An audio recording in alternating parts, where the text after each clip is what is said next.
Ei pessoal, hoje à noite vamos dar um passo fora do tempo, e não é força de expressão. Você abre os olhos devagar e percebe que não está mais no conforto da sua cama. Em vez disso, há um teto de madeira escura coberto de fuligem. A luz é fraca, filtrada por uma pequena janela suja, e o colchão onde você acordou parece um amontoado de palha desconfortável. Seu nariz torce sozinho. O ar tem cheiro de fumaça, mofo e, talvez, sopa azeda, ou algo que um dia quis ser sopa. Não há som de celular, despertador ou carro na rua. Só o canto insistente de um galo, um som orgânico demais para quem está acostumado com barulhos digitais.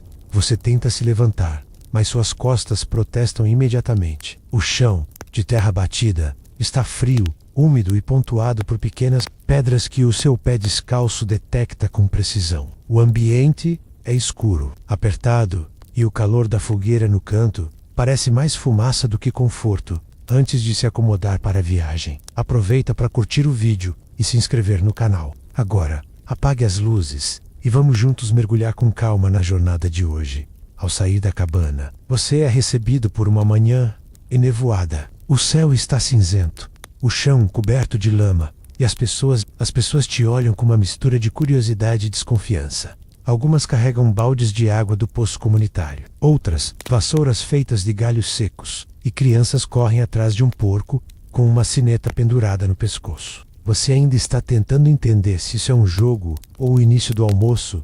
Você olha ao redor e percebe: não há postes, fios, carros, nem barulho de motor, só natureza, madeira, pedra e pobreza. Tudo aqui parece mais áspero, mais duro, inclusive o tempo. Você tenta conversar com alguém, mas ninguém responde. Um ou dois olhares atravessam você como se fosse transparente. Talvez você pareça um forasteiro ou alguém amaldiçoado. O fato é, você não pertence a este lugar. E ainda assim, esta presso nele, pelo menos por um dia. Estamos entre os séculos 13 e 14, uma época em que o mundo era brutalmente simples. Para os padrões modernos Brutal Demey, a expectativa de vida média não passa dos 35 anos. Isso se você tiver sorte, e nenhum rato cruzar seu caminho com intenções epidemiológicas. A rotina começa cedo. O sino da igreja toca. Não é missa menos, é anúncio de morte. Mais uma.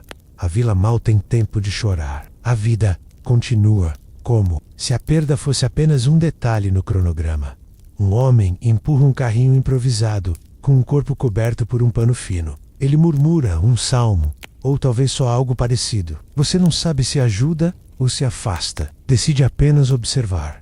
Você tenta sair para explorar, mas logo percebe que está visível demais. Talvez não seja uma boa ideia. Um grupo de cavaleiros passa pela estrada enlameada. Eles falam alto, riem, e um deles aponta para você.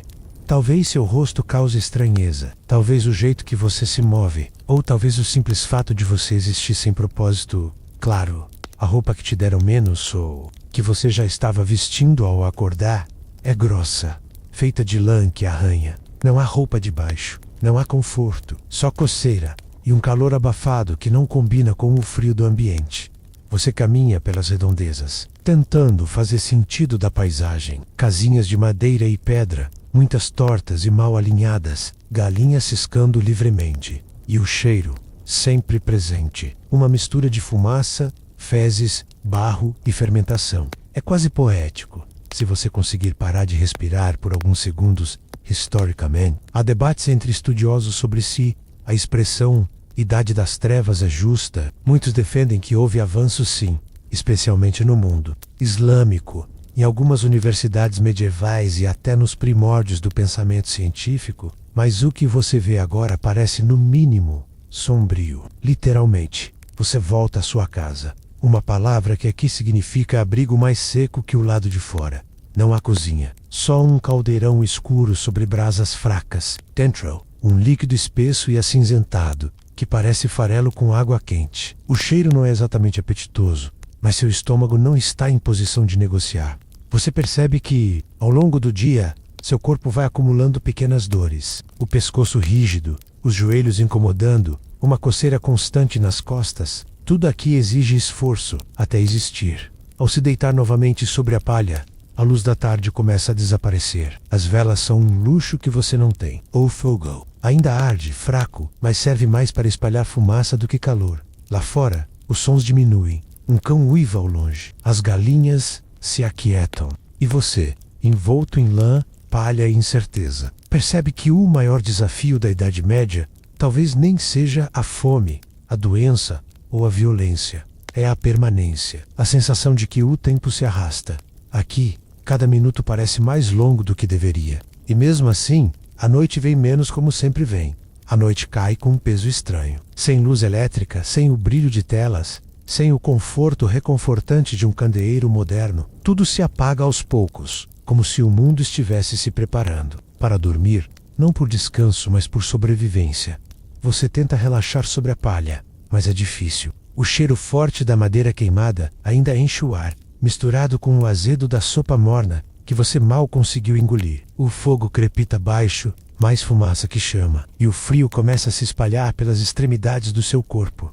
Lá fora, o som é mínimo, mas nunca silêncio total. O farfalhar das folhas, o uivo de algum cão distante e o rangido ocasional de alguma estrutura mal presa. Nada aqui foi feito para durar. E talvez por isso, tudo parece eternamente precário. Você fecha os olhos, mas não dorme. Oh, Copel, a mente corre. E você tem plena consciência de que ainda nem começou o dia seguinte ao amanhecer. Você é acordado novamente, não por um despertador, mas por um galo que grita como se tivesse um assunto pessoal com você. Seu corpo dói. O frio da manhã penetra a lã úmida e grossa da roupa, e você percebe que precisa usar o banheiro.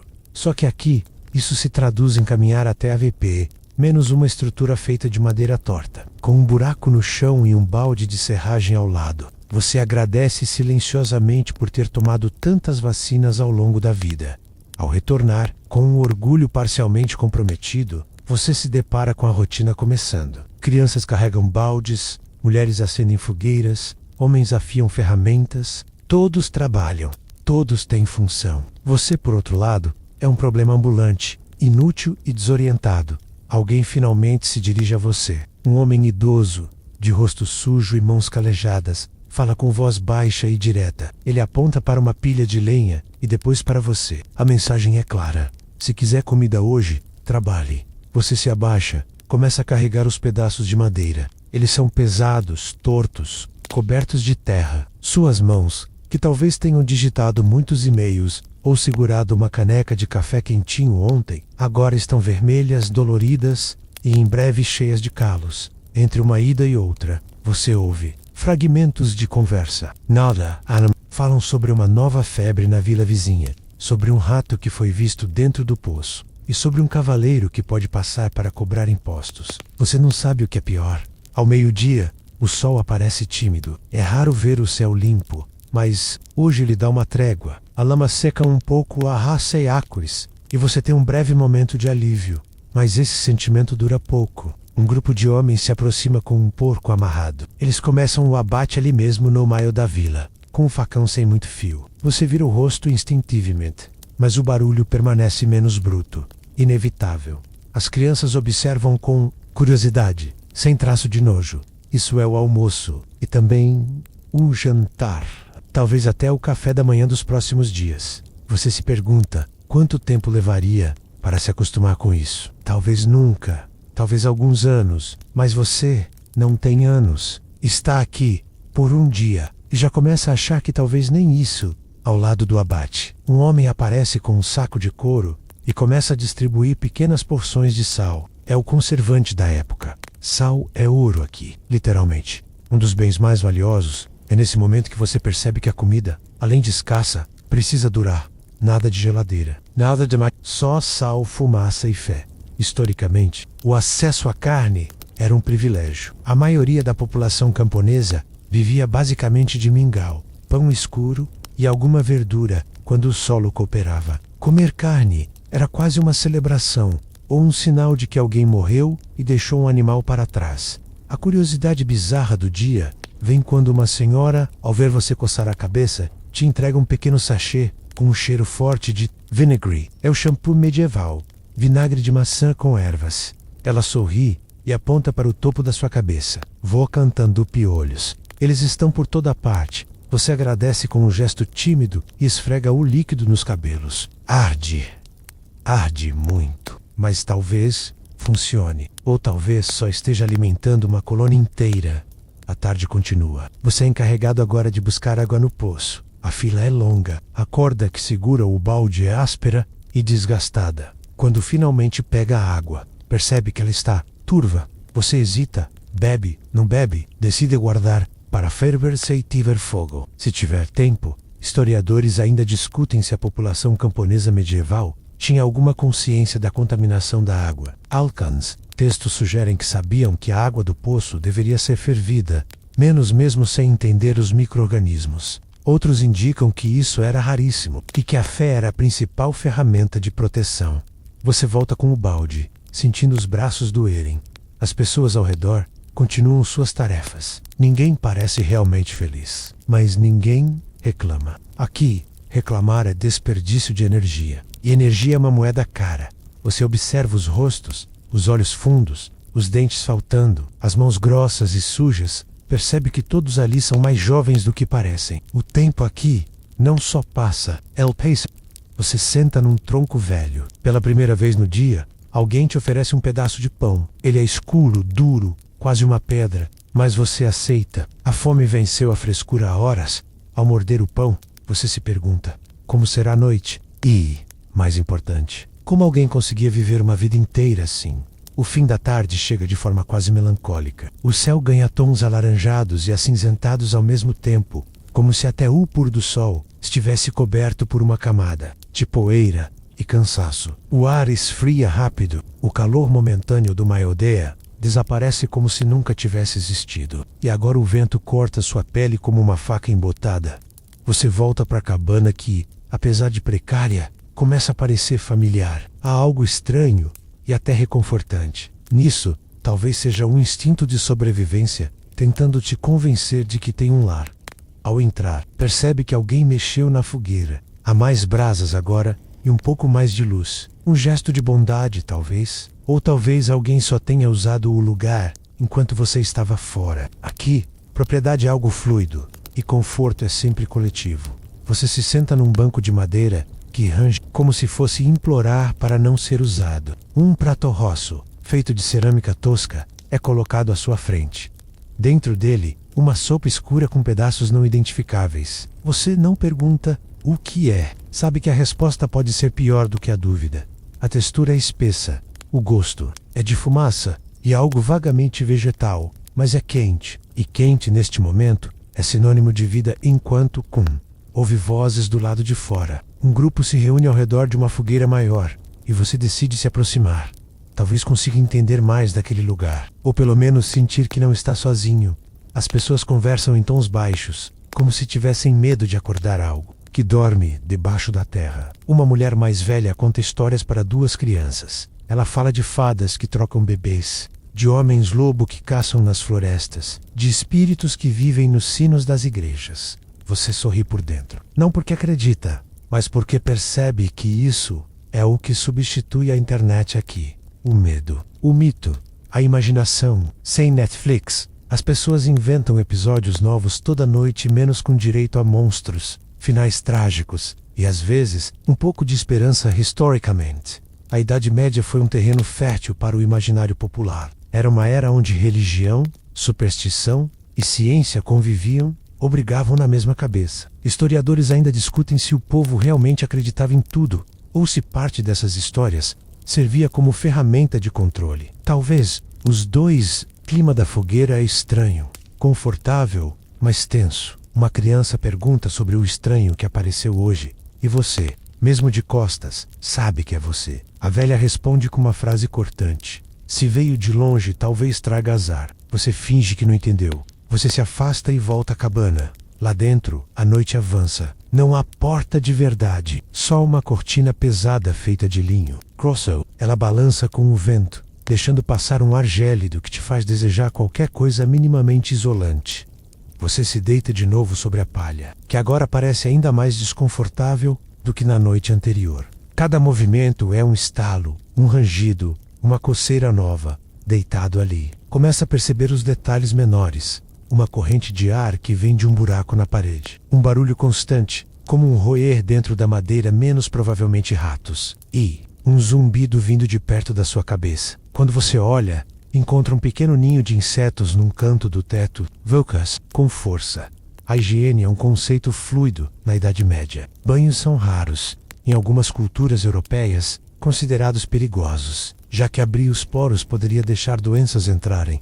A água quente era artigo de luxo, a limpeza um privilégio. Você começa a coçar os braços. Pensa nos micro-organismos, pensa nas vacinas. Pensa se ainda está protegido por elas, ou se sua imunidade moderna está lentamente sendo derrotada por séculos de atraso sanitário. Mas mesmo desconfortável, seu corpo cede, o cansaço vence, e você dorme. Pesado, agitado e sem sonhos claros. Acordar, ou ser acordado por mais um galo com problemas de modulação, percebe que há uma movimentação diferente do lado de fora. Pessoas correm, gritam nomes, a fumaça no ar. E não é da cozinha. Você sai, ainda zonzo, e vê uma cabana pegando fogo. As chamas consomem o teto de palha como papel. Um grupo tenta apagar com baldes d'água, mas é quase inútil. Desaba em minutos. Você assiste sem saber o que fazer. Não há bombeiros, não há sirenes, não há protocolo, há só desespero.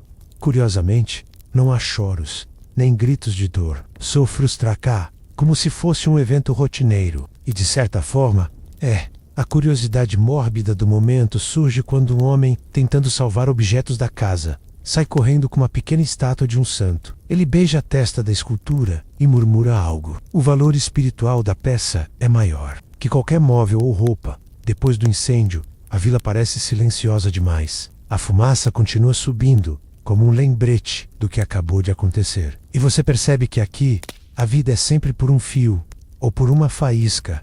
Você ajuda a recolher os destroços. Ninguém te agrades, mas também ninguém te expulsa. Isso, na Idade Média, já é um sinal de aceitação, enquanto varre o chão ao lado de uma criança que nem parece ter 10 anos. Você se dá conta de que ela está descalça, e rindo.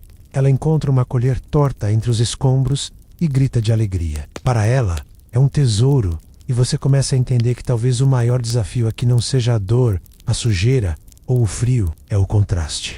O contraste entre o que você conhece e o que está vivendo. Entre o que era comum e o que agora é luxo. Entre o que você era e o que está virando. O sol mal passa das copas das árvores quando o sino da pequena capela da vila começa a tocar. Um som metálico e irregular, que reverbera no ar úmido como um anúncio inevitável. É dia de missa. Você não tem escolha. Todos vão. Todos devem ir. Não se trata apenas de fé, mas de sobrevivência social. Faltar à missa pode levantar suspeitas, boatos, ou pior, uma visita do padre inquisidor da próxima aldeia. Você caminha até a capela, um edifício simples, feito de pedras irregulares, com vitrais pequenos e um cheiro persistente de incenso, mofo e cera de abelha. O interior é sombrio, iluminado por poucas velas que tremem diante da brisa que entra pelas frestas das janelas. Todos se ajoelham. Você tenta imitá-los, mas seus joelhos modernos, acostumados a cadeiras ergonômicas e pisos lisos, reclamam. A madeira do banco te pressiona de um lado, o chão frio do outro, e o incômodo vira um estado permanente. O padre surge, um homem magro, pálido e com uma expressão entre beatífica e ameaçadora. Sua voz ecoa no latim que você mal compreende, mas que, curiosamente, não parece confundir os outros. Eles não entendem as palavras, mas entendem o ritual. E talvez isso seja tudo que importa. Historicamente, o uso do latim nas missas não era por praticidade, mas por autoridade. Era linguagem sagrada, a única forma, supostamente, de se comunicar com Deus. Historiadores ainda discutem se isso era um modo deliberado de manter o povo ignorante, ou simplesmente uma tradição que se arrastou séculos por pura inércia litúrgica. Enquanto a cerimônia avança, você nota os olhares ao redor. Alguns curiosos, outros desconfiados. Uma senhora murmura algo e faz um sinal da cruz, discretamente apontando na sua direção. Você engole seco, espera não ter feito nada errado. A missa termina com uma fila de bênçãos. Todos passam pelo padre, beijam seu anel ou recebem a cruz desenhada na testa. Você hesita, mas uma cotovelada sutil nas suas costelas te empurra para a frente. Quando chega a sua vez, O padre segura seu rosto com força inesperada. Seus olhos encaram os seus por tempo demais. E então ele sussurra: você não é daqui. Você engole seco. Ele sorri. Reze mais. Oh mundo now. É gentil com os forasteiros. Você sai da igreja com as pernas bambas e a alma inquieta. Do lado de fora, a rotina recomeça. Mas algo mudou. As pessoas estão mais silenciosas. Você percebe sussurros quando passa. Um ou outro olhar que antes era de curiosidade, agora parece misturar julgamento e medo. Na vila medieval, a fofoca é a principal rede social. Amble pode crescer mais rápido que uma praga no campo. E você, com seu jeito estranho, roupas esquisitas e silêncio suspeito, já virou o assunto do dia. À tarde, traz tarefas novas. Você é levado a ajudar na horta. Um pedaço de terra, mal demarcado, com legumes plantados em linhas tortas. A enxada que te dão parece mais uma arma de guerra do que uma ferramenta agrícola. Você cava, puxa ervas daninhas, tenta não destruir o que resta de suas costas. Um homem ao seu lado comenta sobre uma doença que atingiu o vilarejo no outono passado. Levou metade das crianças. Ele fala com naturalidade, como se descrevesse uma mudança de clima. A morte aqui é uma presença constante. Não um evento raro, mas uma companheira habitual. Você descobre que o solo é fraco, a terra é ácida e o clima não colabora. A fome, assim como a febre, é cíclica. Um ano bom não garante o próximo. Enquanto trabalha, ouve um som vindo da floresta, galhos quebrando, um assobio estranho. Todos congelam por um segundo. Depois, como se estivessem ensaiados, voltam ao trabalho menos, mas olhando discretamente em direção ao ruído. Mais tarde, alguém te explica. Pode ser um caçador, pode ser um forasteiro, ou pode ser algo pior. A Idade Média estava repleta de temores externos, bandados errantes, exércitos saqueadores, animais selvagens e, claro, bruxas, ou qualquer mulher que morasse sozinha, falasse com gatos e cultivasse ervas. A curiosidade excêntrica do dia vem de uma senhora chamada Bernadette. Ela vive na beira da vila e, segundo dizem, conversa com os corvos. Você acha que é metáfora, até ver 3 corvos empoleirados no telhado da casa dela. E ela de fato falando com eles, em voz alta, com nomes e tudo. Algumas crianças a evitam, outros jogam pedras. Você apenas observa, fascinado, intrigado e um pouco preocupado. E ó entardecer. Você é chamado para mais uma tarefa, ajudar a cortar madeira. As árvores próximas são raras e cada tronco vale mais do que parece. A serra que usam é manual, enferrujada e exige 2 homens, um de cada lado. Você tenta acompanhar o ritmo. Seus músculos, já cansados, protestam. Você sente as mãos queimarem. Uma bolha se forma e estoura em menos de 5 minutos. O homem do outro lado nem parece notar. Ele canta uma melodia baixa, quase um lamento, enquanto a lâmina mastiga lentamente a madeira. Quando a tora finalmente cede, o som do estalo parece uma pequena vitória. Você sorri. Ninguém retribui. Você percebe que aqui, mesmo as vitórias são silenciosas, e talvez por isso mesmo mais significativas. Ao voltar para a vila, coberto de serragem, barro e suor, você sente o dia pesar sobre seus ombros. O céu escurece de novo, mais frio, mais vento, e a perspectiva de mais uma noite longa, mal dormida, e cheia de sons que seu cérebro moderno ainda não aprendeu a ignorar. Mas agora, você se pergunta algo novo. Não apenas como eu sobrevivo aqui, mas e se eu não conseguir sair? A manhã seguinte começa, como sempre, com o galo ansioso demais. Mas hoje, além do canto estridente, você acorda com um som metálico de um sino menor, bem mais agudo. Ele não vem da capela. É o sino da entrada da vila menos, e só toca quando há visitantes ou problemas. Você sai da cabana ainda com os olhos semicerrados, coçando a cabeça, e se depara com uma pequena multidão reunida ao redor de um grupo de homens a cavalo. Eles usam capas com brasões bordados em vermelho e dourado, e carregam lanças com pontas que brilham sob a luz fraca da manhã.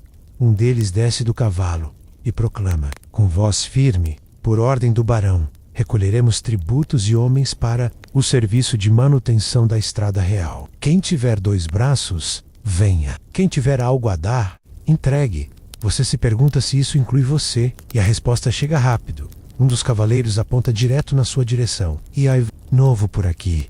Não, vai ajudar com as pedras da estrada. Vamos. E lá vai você, mais uma vez, para tarefas físicas dignas de um treinamento militar. Só que sem os equipamentos de proteção, sem o lanche reforçado e, claro, sem o plano de saúde, a estrada real é um caminho de terra batida ladeado por lama e buracos profundos. A manutenção consiste basicamente em carregar pedras muitos pedros, de um monte próximo até os trechos mais castigados. A lógica é simples. Se algo estiver quebrado, jogue pedras até parecer sólido. Você logo percebe que o conceito de infraestrutura aqui é mais aspiracional do que real. Caminhos ruins atrasam comércio, dificultam o deslocamento de tropas e ainda aumentam o risco de assaltos. Mas mesmo assim, o sistema feudal prefere remendos a reformas, enquanto carrega pedras maiores do que sua motivação. Houve um dos soldados reclamando que os pagamentos em grãos diminuíram. Dizem que o moinho a norte foi tomado por ratos do tamanho de porcos. Acredita? Valkyrie, ele não. Uma curiosidade excêntrica dessa época. Acredita-se que, durante períodos de colheitas ruins, surgiram boatos de animais monstruosos, geralmente para explicar perdas misteriosas. Ratos gigantes, cabras demoníacas, corujas, assassinos. Tudo vira lenda se você tiver com fome o suficiente. A pausa para o almoço vem quando o sol está no ponto mais alto. Um pedaço de pão duro, uma cebola e água morna. Você pensa com saudade de uma simples marmita. Até aquele macarrão de micro-ondas teria gosto de banquete.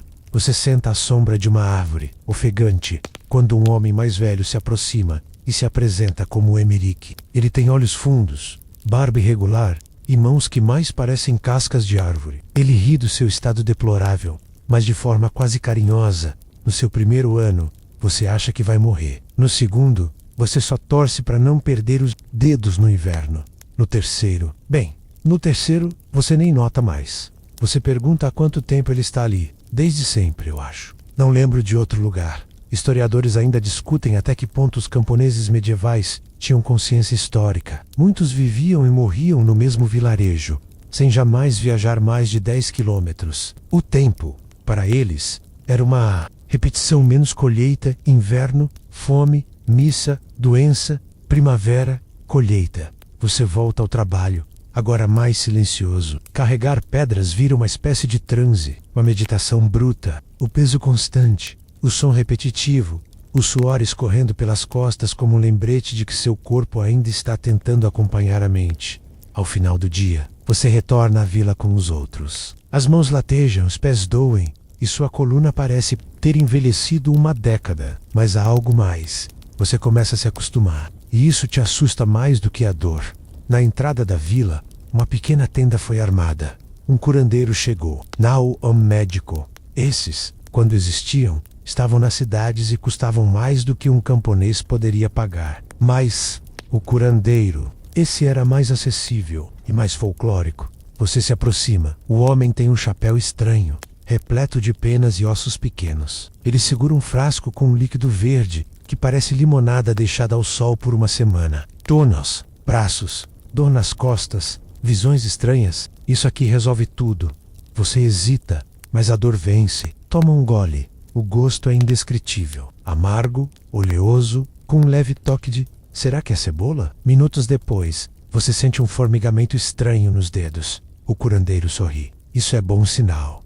Significa que está funcionando, ou que sua alma está saindo um pouco. Às vezes acontece. Você se despede, ainda com o gosto do remédio na boca, e caminha até a sua cabana. Lá, encontra uma surpresa. Alguém deixou um pedaço de tecido grosso ao lado da entrada, um cobertor improvisado. Não há bilhete, não há explicações, mas há algo naquele gesto simples que te toca. Talvez alguém tenha notado seu esforço, ou talvez alguém só tenha apenas vocaceidaeta, enrolado no tecido, ouvindo o vento noturno soprar lá fora. Pela primeira vez, seus pés não congelam.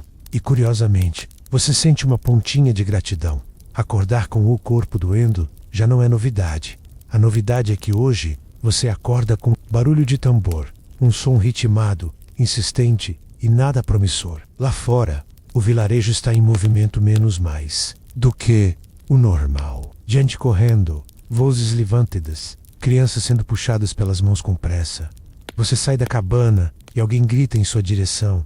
É dia de coleta de impostos. O glorioso sistema tributário feudal. A milagre de complexidade disfarçado de brutalidade simples. Não há boletos, não há carnes. Só há cobradores e soldados para garantir que ninguém esqueça a data. Coletor de impostos chega em uma carroça de rodas ruidosas, vestido com um manto marrom surrado e um capuz que cobre metade do rosto. Atrás dele, 2 soldados, de armaduras rudimentares, mas intimidadora. Ele carrega uma balança, uma sacola de moedas e uma expressão de tédio sombrio. Um a um, os aldeões se aproximam com sacos de grãos, pedaços de tecido, ovos, às vezes galinhas vivas. Tudo conta como pagamento.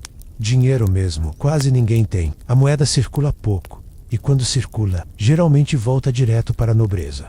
Você tenta se esconder atrás de um barril, mas um soldado te vê e faz um gesto com a lança. Você engole seco e se aproxima, nome? Você hesita. É, João. Ele ergue uma sobrancelha. Profissão, ajudante. O coletor anota algo numa tábua encerada. Então paga com trabalho. Vai para a fila do campo. E assim, seu dia vira mais um capítulo da saga. Você achava que já tinha trabalhado o suficiente, mas estava errado. Enquanto caminha até o campo de cevada com um grupo de outros ajudantes, você ouve uma conversa entre 2 mulheres. Uma delas comenta que o tributo da semana passada foi tão alto que tiveram que abrir mão da reserva de inverno. A outra responde: melhor morrer de fome no frio do que por causa do cobrador. Frase pesada, dita com naturalidade. Você percebe que viver aqui é sobreviver entre extremos. O extremo da miséria, o extremo da fé, o extremo da resignação. No campo, o trabalho é repetitivo e implacável. Cortar, amarrar, empilhar. Você sente os músculos dos braços protestarem, mas não tem escolha. Parar é virar suspeito, e suspeitos viram exemplos. Você tenta puxar conversa com um rapaz ao lado, chamado Gauthier. Ele tem uns 20 e poucos anos, fala pouco, mas responde quando você pergunta sobre os impostos. Eles cobram até pelo moinho d'água. Se você moe trigo lá, paga. Se colhe muito, paga. Se colhe pouco, paga mais, porque não se esforçou. Lógica é tão distorcida que quase parece moderna historicamente. O sistema de impostos feudais era regressivo e personalizado. O barão podia criar taxas conforme achasse conveniente. Um historiador certa vez escreveu: a nobreza medieval tratava a criatividade tributária como uma arte. Entre uma foice e outra, Gauthier compartilha uma história estranha. Teve um homem que tentou fugir do vilarejo. Dizem que ele chegou até a floresta, mas os cães do senhor feudal o encontraram. Quando voltaram, só trouxeram um pedaço da roupa dele e um sapato. Você engole em seco? Ele morreu? Ninguém sabe. Alguns dizem que ele virou espírito. Outros acham que foi capturado por ciganos e virou contador. É, aquele que mexe com números. Tem gente que acredita que eles são feiticeiros. Essa é a curiosidade excêntrica do dia em alguns locais da Europa medieval. Qualquer pessoa com habilidades matemáticas era vista com desconfiança. Saber somar e subtrair podia te colocar na mesma categoria de um alquimista, ou pior, um herege.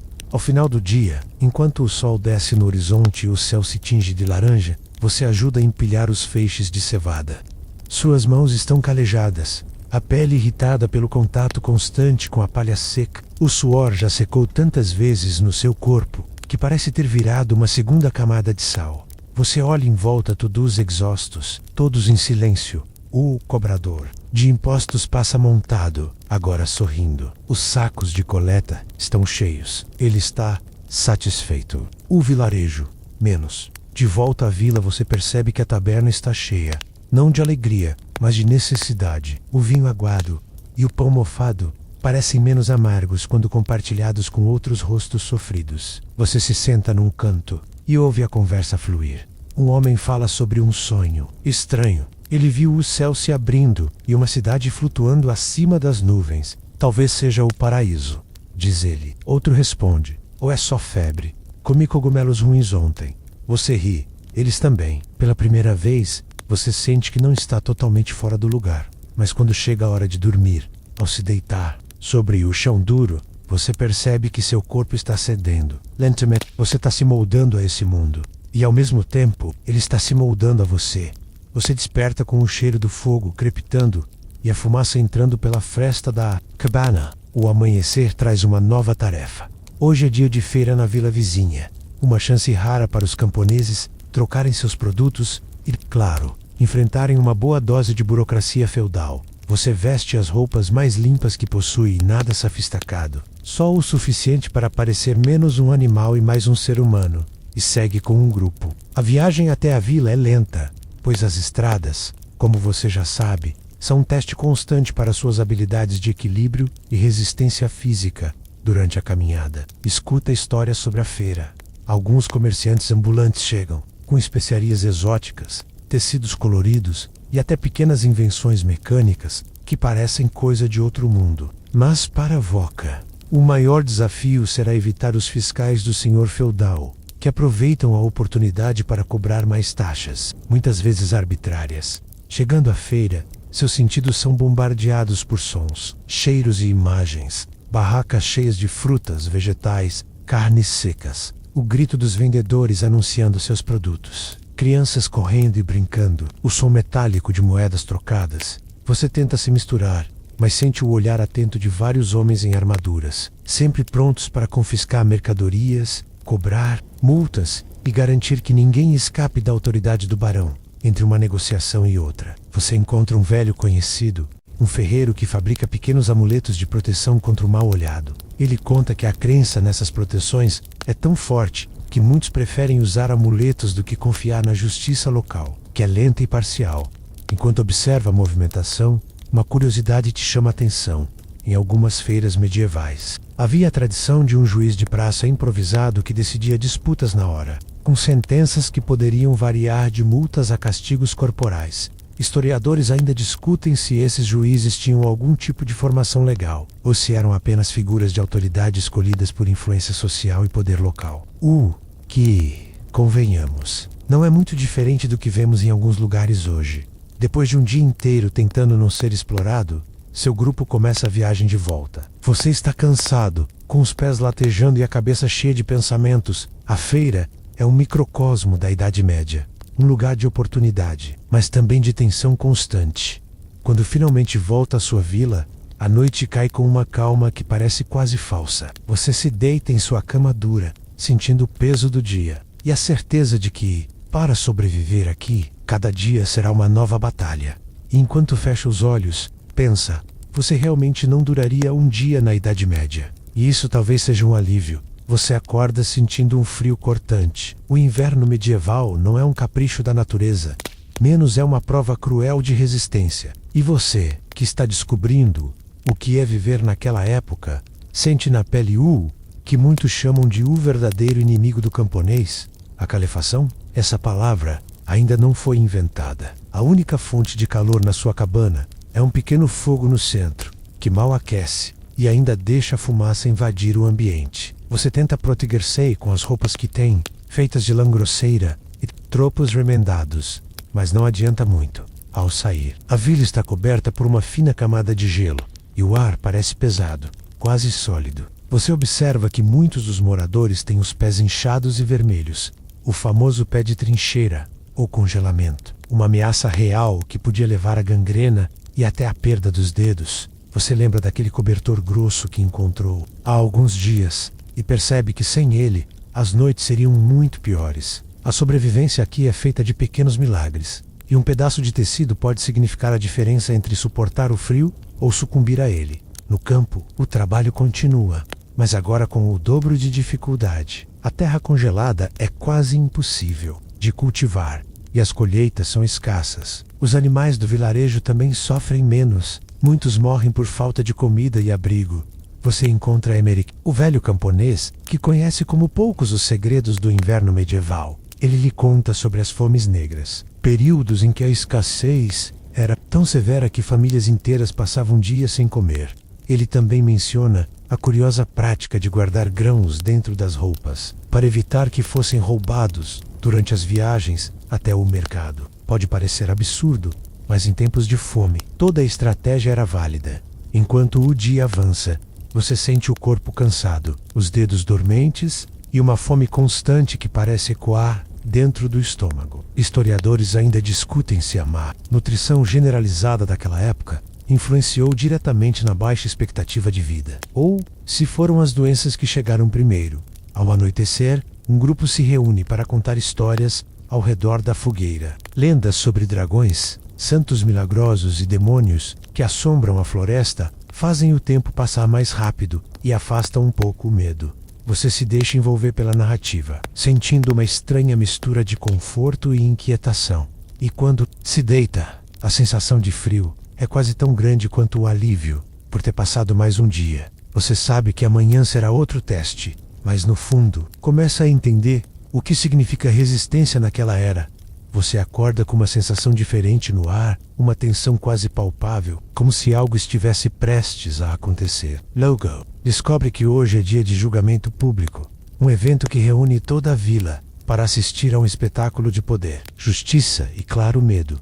O Tribunal do Senhor Feudal não é exatamente um local confortável. Na verdade, ele não existe em forma física como você imagina. O julgamento acontece em praça aberta, sob o olhar atento de soldados e nobres, enquanto os camponeses formam uma plateia silenciosa.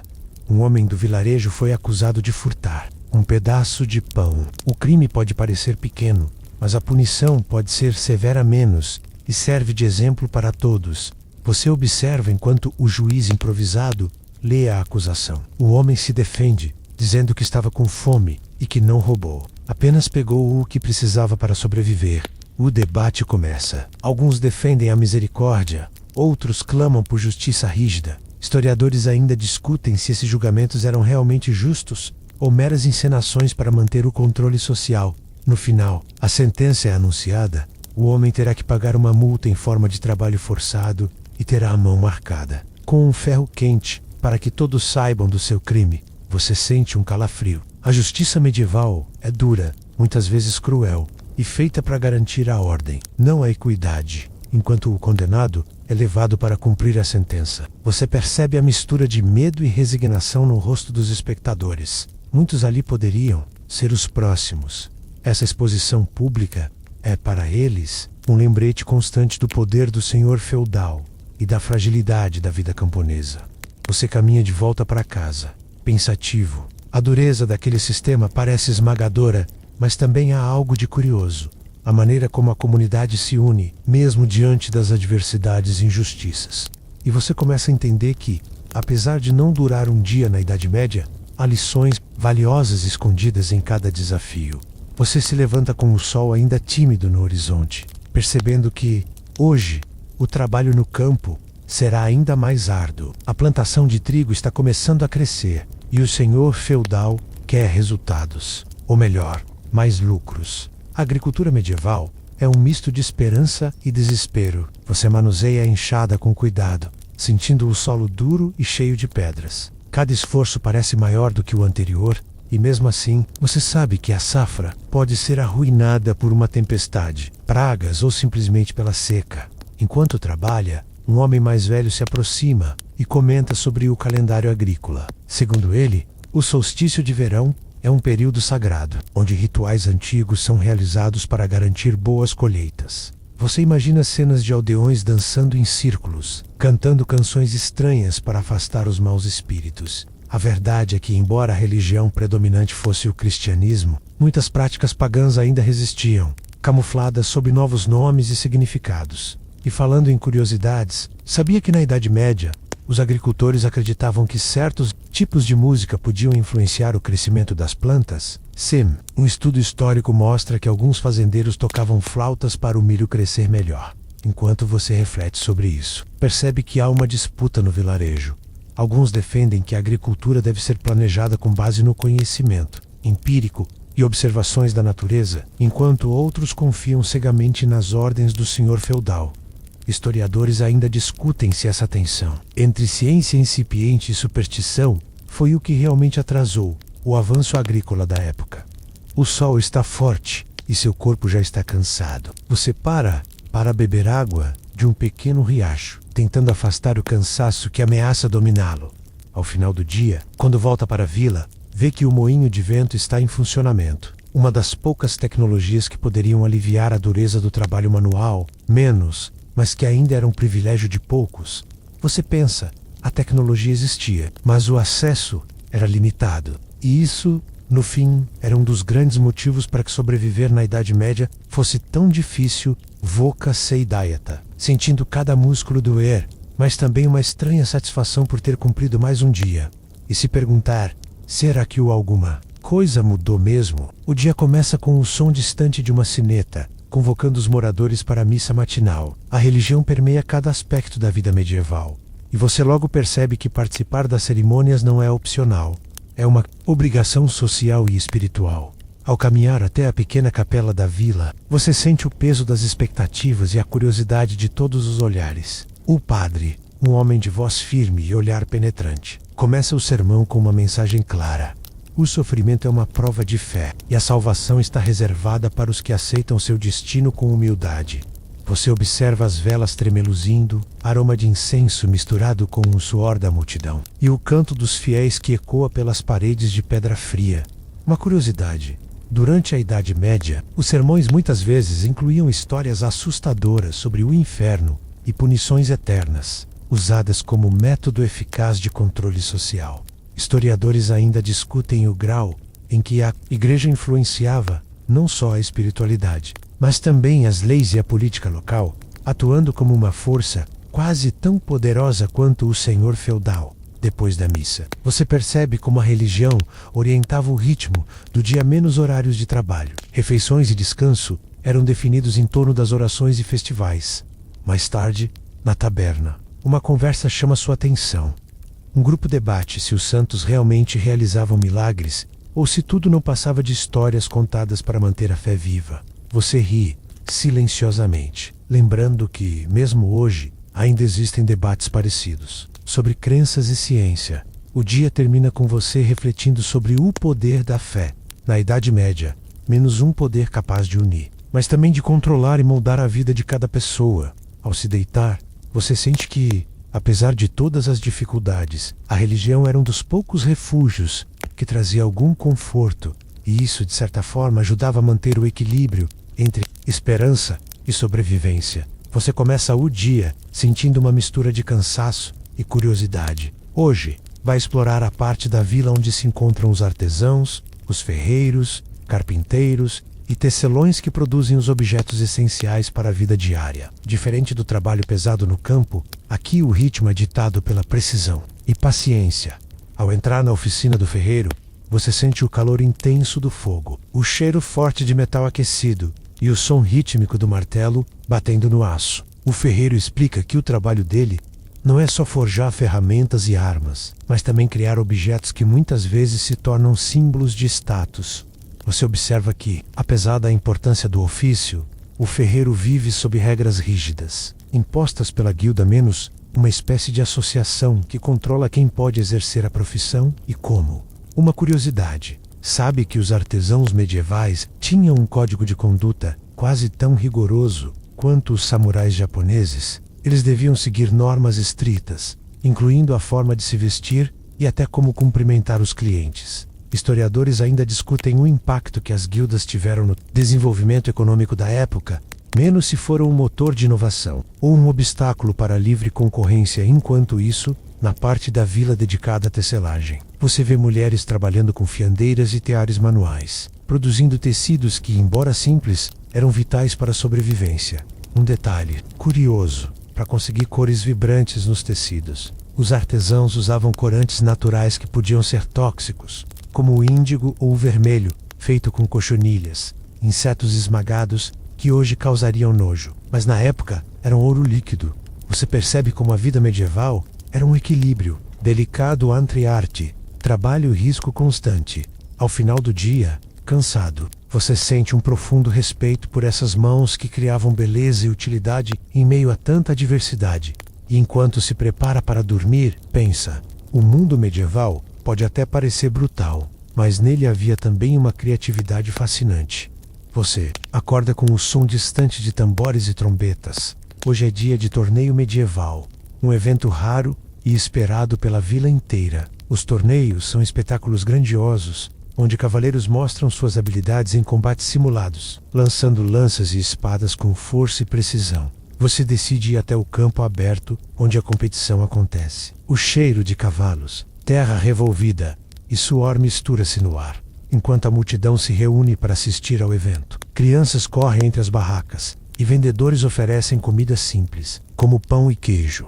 Ao observar os cavaleiros, você percebe que, do glamour e da pompa, o torneio é também uma demonstração brutal de poder. Lesões são comuns, e às vezes até fatais, um lembrete sombrio de que a vida medieval não perdoa erros. Você nota também que a armadura, que parece tão impressionante, pesa cerca de 20 a 30 quilos, e quem a usa precisa ser forte e treinado para suportar o peso e a dificuldade de movimentação.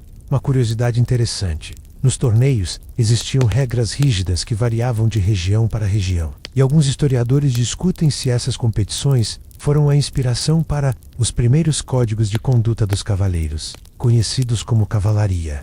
Enquanto assiste, percebe que muitos participantes são nobres tentando ganhar prestígio e respeito, mas o povo da vila observa com uma mistura de admiração e ceticismo. Torneio é um espetáculo que revela tanto a violência quanto a cultura da Idade Média, mostrando que, apesar das dificuldades, havia momentos de festa e celebração. Quando o sol começa a se pôr, você retorna para casa carregando a imagem do choque entre a força e a fragilidade humana. E, enquanto se deita, sente um misto de alívio por não precisar enfrentar uma lança em uma justa e uma estranha fascinação por aquele mundo tão diferente do seu. Acorda com um som de vozes e risadas vindo da praça central da vila. Hoje é dia de mercado especial, um evento que acontece poucas vezes por ano e que atrai pessoas de vilarejos distantes, trazendo não só mercadorias, mas também histórias e novidades. Ao caminhar pelas ruas de terra batida, você sente o aroma de especiarias exóticas, mistura de incenso e ervas, e o barulho das negociações animadas. É um lugar onde você pode encontrar desde tecidos finos até instrumentos musicais feitos à mão, enquanto observa. Percebe que a feira também é um ponto de encontro social, onde notícias se espalham rapidamente e alianças são formadas, uma verdadeira rede de comunicação medieval. Você encontra um contador de histórias que entretém crianças e adultos com relatos fantásticos sobre viagens a terras distantes, monstros marinhos e reinos mágicos. Uma curiosidade: sabe que muitos desses relatos eram baseados em experiências reais, porém exageradas para capturar a imaginação dos ouvintes? Era o equivalente medieval aos podcasts e séries de aventura historiadores. Ainda discutem o quanto essas histórias influenciaram a visão do mundo das pessoas comuns e se ajudaram a formar a cultura popular da época. Enquanto o sol se põe, as barracas começam a ser desmontadas e os visitantes se despedem, prometendo voltar em breve. Você volta para casa, com um sentimento de conexão menos, apesar das dificuldades. A vila é um lugar onde as pessoas encontram maneiras de se unir, celebrar e, ao se deitar, sente que a Idade Média, com todas as suas contradições, também tinha espaço para esperança e alegria. Você acorda com uma sensação de cansaço profundo, como se todo o peso dos dias anteriores tivesse se acumulado. É o último dia desta jornada pela Idade Média, e você sente que, apesar do esforço, ainda há muito a aprender sobre esse mundo tão distante do seu. O sol ilumina a vila com uma luz suave, e você decide caminhar até o rio que corta a paisagem. A água fria toca seus pés, trazendo um alívio momentâneo da rotina dura e incessante. Você pensa nas pessoas que conheceu, nas histórias que ouviu e nos desafios que enfrentou: o frio, a fome, a injustiça, a fé, a luta diária pela sobrevivência. Uma curiosidade final: sabia que muitos dos castelos medievais tinham sistemas de coleta de água da chuva para garantir o abastecimento durante cercos? Era uma tecnologia simples, mas vital para a resistência. Historiadores ainda debatem se essas defesas foram decisivas para a manutenção do poder feudal, ou se, no fim, o verdadeiro poder estava nas mãos do povo, que suportava tudo com resiliência silenciosa. Você sente um misto de admiração e alívio. Admirar a coragem dessas pessoas que viveram com tão pouco conforto, e alívio por estar de volta, no seu tempo, com seu conforto moderno. Ao voltar para a vila, você percebe que a Idade Média não era apenas um período de escuridão e sofrimento, mas também de resiliência, comunidade e adaptação. E enquanto se prepara para dormir, um sentimento de gratidão o envolve. Gratidão pela vida que você tem, pelos avanços que hoje tornam a existência mais leve. Você sabe que não duraria um dia na Idade Média, mas essa jornada deixou uma marca em você. Agora é hora de descansar, com a mente tranquila e o coração sereno. Agora que nossa viagem pela Idade Média chega ao fim, deixe seu corpo relaxar, sentindo o peso do dia se dissolver lentamente. Imagine-se em um campo aberto, sob um céu estrelado, onde o ar é fresco e puro e uma brisa suave acaricia sua pele. Respire profundamente, sentindo cada inspiração trazendo calma e cada expiração levando embora qualquer resquício de tensão. Lembre-se de que, apesar das dificuldades que testemunhamos, você está seguro aqui, no seu tempo, envolto por conforto e tranquilidade. Os desafios daquela era ficaram para trás, e agora só resta a serenidade do momento presente. Deixe seus pensamentos se acalmarem, como ondas que vão e vêm, suaves e constantes, embalando você em um abraço acolhedor. Permita que o silêncio da noite preencha seu ser, trazendo paz e descanso. Que seus sonhos sejam leves e serenos, e que amanhã você acorde renovado, pronto para mais uma aventura da vida moderna. Boa noite e até a próxima viagem.